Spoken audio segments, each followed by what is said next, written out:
यहोवा देवाने दानिएलला शुभवर्तमान सांगण्यासाठी पाठवलेल्या देवदूताला सैतान 21 दिवस अडवतो. दानिएल अध्याय 10 ओवी 7 ते 21. दानिएलाला यहोवा देवाने दृष्टांत दाखवला. मग त्याच्याबरोबर असलेल्यांना मोठे कापरे सुटले, परंतु त्या लोकांना तो दृष्टांत दिसला नाही व ते आपणाला लपवण्याकरता बाजूला पळाले.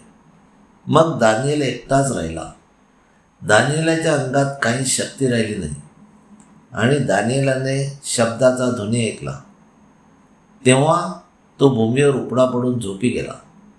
तेव्हा त्या दिव्य पुरुषाने एका हाताने दानिएलाला स्पर्श केला आणि दानिएलाला उठून त्याचे गुडघे व तळपाय याला आशीर्वाद दिला आणि त्याने म्हटले, हे दानिएला, अतिप्रिय पुरुषा, जी वचने मी तुझ्याशी बोललो ती समजून घे आणि नीट उभा राहा, कारण आता मला यहोवा देवाने तुझ्याकडे पाठवले आहे.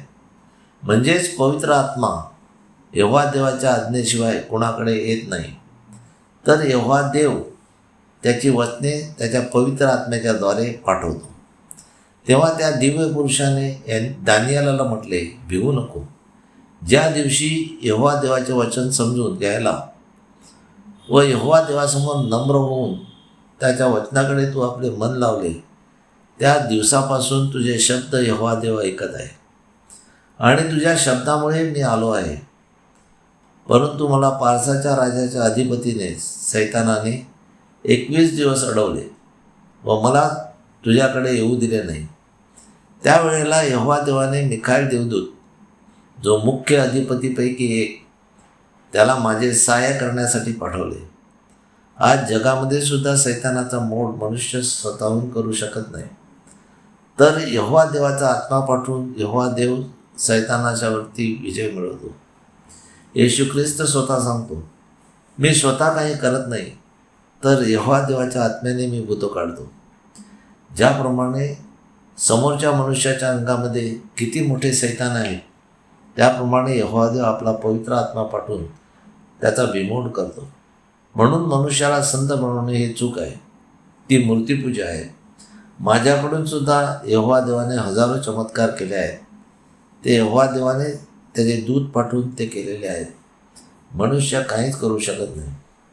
आणि तो दिव्य पुरुष दानिएला म्हणाला, शेवटल्या दिवसात तुझ्या लोकांना जे घडेल ते समजवण्यासाठी मला पाठवले आहे, कारण तुला दाखवलेला दृष्टांत अजून पुष्कळ दिवसाचा आहे.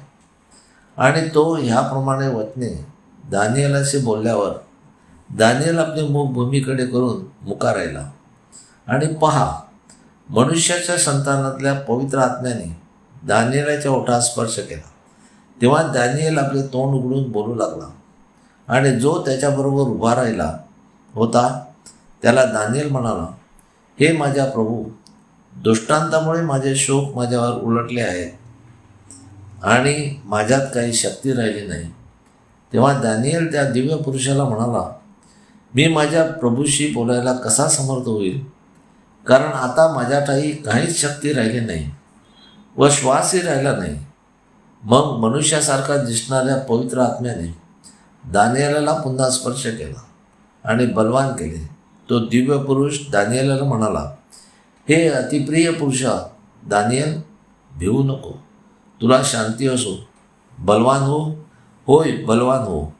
मग तो बोलल्यानंतर दानिएलाला शक्ती आली आणि दानिएल म्हणाला, माझ्या प्रभूने बोलावे, कारण तू मला बलवान केले आहे. तेव्हा तो दिव्य पुरुष म्हणाला, मी पारसाच्या अधिपतीशी लढायला परत जातो आणि मी निघून गेलो म्हणजे पहा, ग्रीसचा अधिपती येईल. परंतु जे सत्याच्या लेखात लिहिले आहे ते मी तुला प्रकट करतो. आणि त्याच्याविरुद्ध बळ धरणारा असा अधिपती मिखाएल याच्या वाचून माझ्याबरोबर कोणी नाही. ज्या दिव्य पुरुषाला सैतानाने अडवले होते त्याचे रक्षण करण्यासाठी यहोवा देवाने मिखाएल देवदूताला पाठवले. सर्व देवदूत व पवित्र आत्मे सर्व प्रकारची भूते काढू शकत नाही.